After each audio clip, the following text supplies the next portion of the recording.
মরদেহ দেশে ফিরতে শুরু করেছে। কতজন মারা গেছে আসলে? প্রকৃত সংখ্যাটা কত? আমেরিকা দাবি করছে কত আর ইরান দাবি করছে কত? সোশ্যাল মিডিয়াতে অনেকগুলো ছবি ভাইরাল হয়েছে। ইরানের ইরানের হাতে অনেক মার্কিন সেনা ধরা পড়েছে। এই সংখ্যাটা কত? ইরানের ভেতরে আজকে যে মার্কিন এবং ইসরায়েলি হামলা হলো, কি পরিমাণ ক্ষয়ক্ষতি হলো, ইরান তার কি জবাব দিচ্ছে? পাশাপাশি 28 তারিখ থেকে 6 তারিখ, আজকে তো 8, আরো দুদিন আগ পর্যন্ত কোন দেশে কতগুলো মিসাইল মারলো ইরান তার একটা ছোট্ট তালিকা আপনাদের দেব। সবকিছু মিলে ইরানের প্রতিশোধের মাত্রা আজকে কোন লেভেলে যাবে, ইরান কি হুঁশিয়ারি দিয়েছে, সেই বিষয়গুলো জানাবো। পাশাপাশি ট্রাম্পের সেনাদের মধ্যে হতাশা ছড়িয়ে পড়ছে, সেটা কেন, সেটাও জানাবো আপনাদের। চলেন, এই লাইভটি আমি সংক্ষিপ্ত করব, খুবই ছোট করার চেষ্টা করব, কারণ আপনারা তারাবির নামাজে যাবেন। আমি চেষ্টা করব রাত 11টার লাইভটা একটু বড় করার জন্য।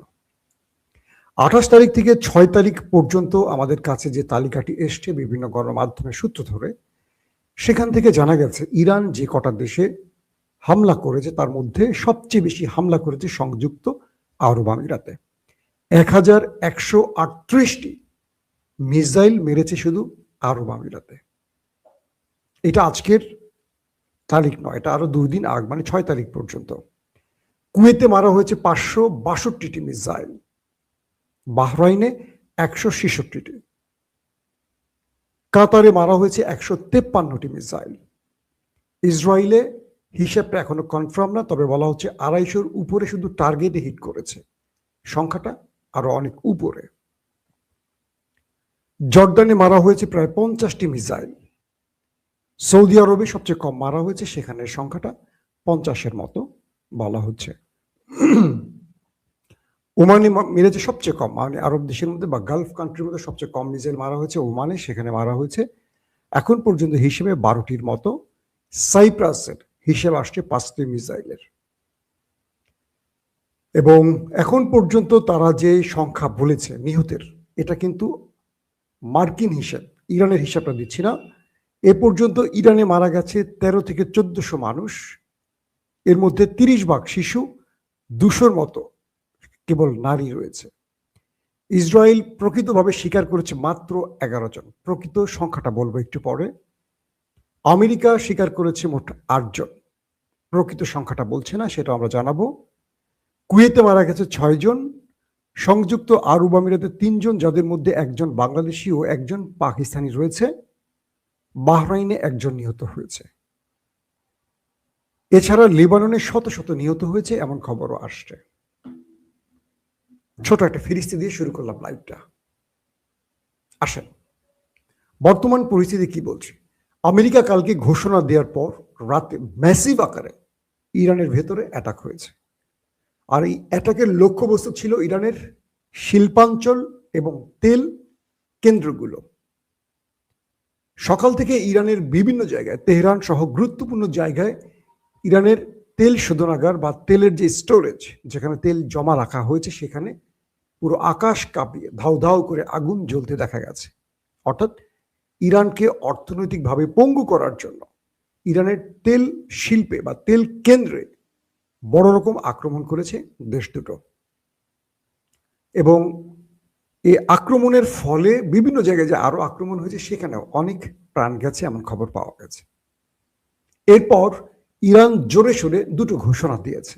এক, তারা বলছে আজকে শত্রুকে সবচেয়ে বড় সারপ্রাইজ দিবে ইরান।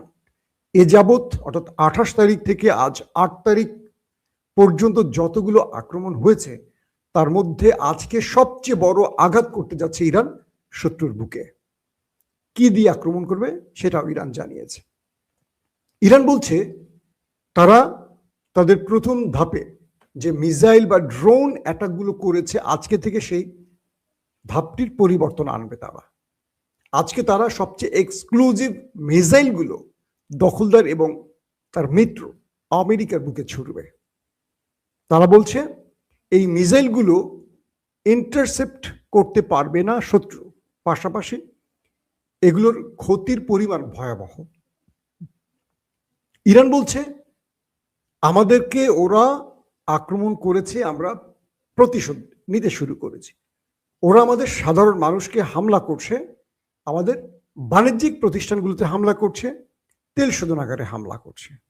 তাহলে এটার উত্তর হবে সেইভাবেই, ওদেরও অর্থনীতির মেরুদণ্ড আমাদের ভেঙে দিতে হবে। এবং আমরা আজকে থেকে বা আজ রাত থেকে আমরা যে আক্রমণ করতে যাচ্ছি, এই আক্রমণ শত্রুর বুকে কাঁপন ধরাবে। শত্রু বুঝবে তারা তেহরানে আক্রমণ করে কি ভুলটা করেছে। তার মানে ইরান আজকে যে আক্রমণটা করবে, এটা হবে এই যুদ্ধের সবচেয়ে ভয়াবহতম দিন। আজকে থেকে শুরু।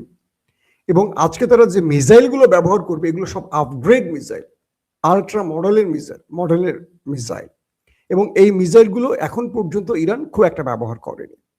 এর মধ্যে সিজিল আছে, খাইবার আছে, তারপর আরো যে কি বলে ক্লাস্টার বোমাগুলোর খবর আছে, ইমাদ আছে, বেশ কিছু নতুন সিরিজের নাম বলছে ইরান, যেগুলো তারা আজকে শত্রুর কাছে ছুটবে।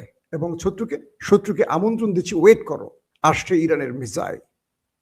পাশাপাশি ইরান দাবি করছে কেবল গতকাল কি তারা 250-র মতো ট্রাম্প সেনাকে ওপারে পাঠিয়েছে। আমেরিকা যখন বলছে তাদের এই নিহতের সংখ্যা প্রায় 1 ডজনের মধ্যে, 8-10 জনের মধ্যে, ইরান বলছে যে তারা এই পর্যন্ত মার্কিন ঘাঁটিগুলোকে লক্ষ্য করে যে অ্যাটাক করেছে, প্রথম দফায় 650 জনের মতো অপারে চলে গেছে। 650 প্রথম দফায়। গতকালকে তারা 250 জনকে বা 220 থেকে 250-এর মতো ওপারে পাঠিয়েছে। কিন্তু তারা রহস্যজনক কারণে বা তাদের দেশের জনগণকে মিথ্যা আশ্বাস দেওয়ার জন্য এই সংখ্যাটি গোপন রাখছে। পাশাপাশি ইরানের সিকিউরিটি কাউন্সিলের যিনি সেক্রেটারি আলী লারেজাদ, তিনি বলেছেন ইরানের হাতে মার্কিন অনেক সেনা ধরা পড়েছে। এবং কিছু ছবি ইতিমধ্যে তারা প্রকাশ করেছে, যেখানে দেখা গেছে ইরানের পতাকা আয়াতুল্লাহ আলী খামেনির ছবি সম্মিলিত একটি স্থানে মাথা গেড়ে এভাবে ঘাড়ে হাত দিয়ে প্রচুর সেনা মাথা নিচু করে বসে আছে, তাদেরকে ঘিরে রেখেছে ইরানের ব্ল্যাক ড্রেস পরা সেনারা। তিনি বলছেন ইরানের এই সিকিউরিটি বা নিরাপত্তা বিষয়ক সর্বোচ্চ ব্যক্তিটি, যিনি সরাসরি খামেনির সাথে কাজ করতেন, তিনি বলছেন যে বিভিন্ন সেক্টর দিয়ে ওদের সেনারা ইরানে ঢোকার চেষ্টা করলে তাদেরকে পাকড়াও করা হয় এবং তারা এখন ইরানের জিম্মায় রয়েছে। ডোনাল্ড ট্রাম্প বিষয়টি অস্বীকার করেছেন। তিনি গ্রেফতার এবং নিহতের বিষয়টি সরাসরি অস্বীকার করেছেন। আর ইরান বলছে তারা শিগগিরই তাদের নাম ঠিকানা সহ প্রকাশ করবে। তার মানে ইরানের এই বক্তব্যটির সত্যতা পাওয়া যায়, কারণ তারা শিগগিরই এটা প্রকাশ করবে। এখন যুদ্ধের পরিস্থিতি কি? আজকে বাহরাইন এবং আরব আমিরাতের পানি ডিপার্টমেন্ট, পানি যেখান থেকে কি বলে এটাকে পরিশুদ্ধ করা হয়, এই দেশগুলো তো সাগরের আশেপাশের, এদের পানি লবণাক্ত। এই পানিগুলো এরা আমাদের মতো কল বসিয়ে অটোমেটিক পানি পায় না, এদের পানিগুলোকে পরিশুদ্ধ করে খেতে হয়। তো আরব আমিরাত থেকে আমাকে একজন জানিয়েছেন, একজন প্রবাসী বাঙালি, যে তিনি দেখেছেন যে তাদের পানি পরিশোধনাগারে হামলা হয়েছে। বাহরাইনও একই অবস্থা হয়েছে। তাদের পানি পরিশোধনের এই যে বিষয়গুলো, এগুলো তাদের জীবন বাঁচাবার জায়গা। অর্থাৎ আরব রাষ্ট্রকে পঙ্গু করতে হলে তাদের তেল আর পানির উপর হামলা করলে এই দেশগুলো একেবারে আইএমএ জাহিলিয়াতে পৌঁছে যাবে। এর কারণটা কি আসলে? ইরান খেপছে কেন? ইরান খেপছে এ কারণে, কাল রাতে বাহরাইন এবং আরব আমিরাত, কাতার অথবা কুয়েত, এরকম আরো কয়েকটি জায়গা থেকে ইরানের ভেতরে হামলা হয়েছে। অর্থাৎ ইরানের প্রেসিডেন্ট মাসুদ পেজেশকিয়ান যখন তার প্রতিবেশী মুসলিম দেশগুলোকে আশ্বস্ত করেছিলেন যে তাদের ভূমি ব্যবহার না করলে তাদের উপর হামলা করা হবে না, তখন আবারও মার্কিন সেনারা সেই ঘাঁটিগুলো থেকে হামলা করেছে। সেই অভিযোগে তাদের উপর আবারও হামলা হয়েছে। এবং কুয়েতের একটি ভিডিও ফুটেজ রিলিজ করেছে, সেখানে দেখা গেছে, মার্কিন বিভিন্ন গণমাধ্যম প্রকাশ করেছে, দেখা গেছে একজন মার্কিন সেনা গোপনে দাঁড়িয়ে কুয়েতের একটি বেজের ভিডিও ধারণ করছেন, মার্কিন সেনা, এবং তিনি সেটি ছড়িয়ে দিচ্ছেন, তার চেহারা দেখাচ্ছেন না, মোবাইল দিয়ে ধারণ করছেন। তার মানে মার্কিন সেনারা চাচ্ছেন এই ফুটেজগুলো পৃথিবী দেখুক, যেটা ট্রাম্প বলছে সেটা যে মিথ্যে, এটা প্রমাণ করতে চেয়েছেন। এখন ইরানের পক্ষ থেকে বলা হচ্ছে যে আমরা এত মিসাইল মারলাম, এত বেজ ধ্বংস করলাম, আর তাদের মারা গেল মাত্র 8 জন। এই সবগুলো মিসাইলকে আমরা বাথরুমে মেরেছি নাকি রান্নাঘরে মেরেছি? তাহলে তারা পালিয়েছে কেন? তারা যে বিভিন্ন জায়গায় পালিয়ে গিয়ে আশ্রয় নিয়েছে, সেখানে যে আমাদের ড্রোন টার্গেট হিট করেছে, সেই বড় বড় ইমারতগুলি ধসে পড়েছে, বিশাল বিশাল ভবনগুলোতে বোম মেরে একদম ধসিয়ে দিয়েছে, পুরো ভবনের মানুষগুলো কোথায় গেল? এরা কি সব প্যারাশুট দিয়ে উপরে গেছে? প্যারাশুট তো নিচে নামে। ইরান বলছে এরা কি নিচে নেমে গেছে নাকি উপরে চলে গেছে? অর্থাৎ প্রকৃত সংখ্যাটা তারা বলছে না। এরপরে দখলদার দেশের চিত্রটি হলো আজকে তেল আবিবের ভেতরে ইরান ব্যাপক ব্যাপক ব্যাপক অ্যাটাক করেছে। কিছু ফুটেজ দেখা গেছে যে ফুটেজে তাদের সড়ক, বাড়িঘর, গুরুত্বপূর্ণ স্থাপনা, বড় বড় ভবন গুড়িয়ে রাস্তায় পড়ে আছে, একদম রাবিশ আকারে হয়ে আছে, ভেঙে চুরমার হয়ে গেছে। একটার পরে একটা এলাকা একদম গাজার মতো ধ্বংসলীলায় রূপ নিয়েছে। ইসরায়েলের জনগণ বলছে, রাষ্ট্রীয়ভাবে তাদের সরকার তাদের জনগণকে বলছে, কেউ যেন এই ভিডিও ধারণ না করে। যারা এই ভিডিও ধারণ করবে এবং প্রকাশ করবে তাদের জেলে পাঠাবে সরকার। কেন? ইরানের জনগণ তো রাজপথেই আছে, বিক্ষোভ করছে, আবার লড়াইয়ের মধ্যে দোকানপাট খোলা রেখে ব্যবসা করছে। মৃত্যুকে তারা নিজ চোখে দেখছে, কিন্তু মৃত্যুকে ভয় করছে না। কারণ কি? তারা জানে মৃত্যুর ফয়সালা একজনের হাতে থাকে, তার নির্দেশেই মৃত্যু হবে, পালিয়ে বাঁচার কোনো সুযোগ নেই। কিন্তু ওরা বাংকারে আশ্রয় নিয়ে লুকিয়ে থাকে, ওরা জাহাজে লুকিয়ে গেছে, ওরা বিভিন্ন দেশে চলে গেছে। এরপরও ওদের দেশের ভেতরে ইরানের মিসাইল যে তাণ্ডব চালাচ্ছে, সেগুলো গোপন করার কারণ কি? ভারতীয় কয়েকজন সাংবাদিক জানিয়েছে ওই দেশটিতে নেতা কাকুর বাড়িতে যে আক্রমণ হয়েছে সেখানে নিহতের সংখ্যা অগণিত, কিন্তু তারা প্রকৃত সংখ্যা কখনো বলছে না। এবং তাদের মধ্যে যে বড় অসুস্থতা তৈরি হয়েছে, কারণ তারা পুরো টাইমটা এখন বাংকারে আশ্রয় নিয়ে থাকে, তারা ঘরে আসতে পারছে না। ধরেন বাংকারে 4 ঘন্টা অবস্থান করে বের হচ্ছেন, এমন সময় আবার সাইরেন বাজে, আবার দৌড় দিয়ে বাংকার।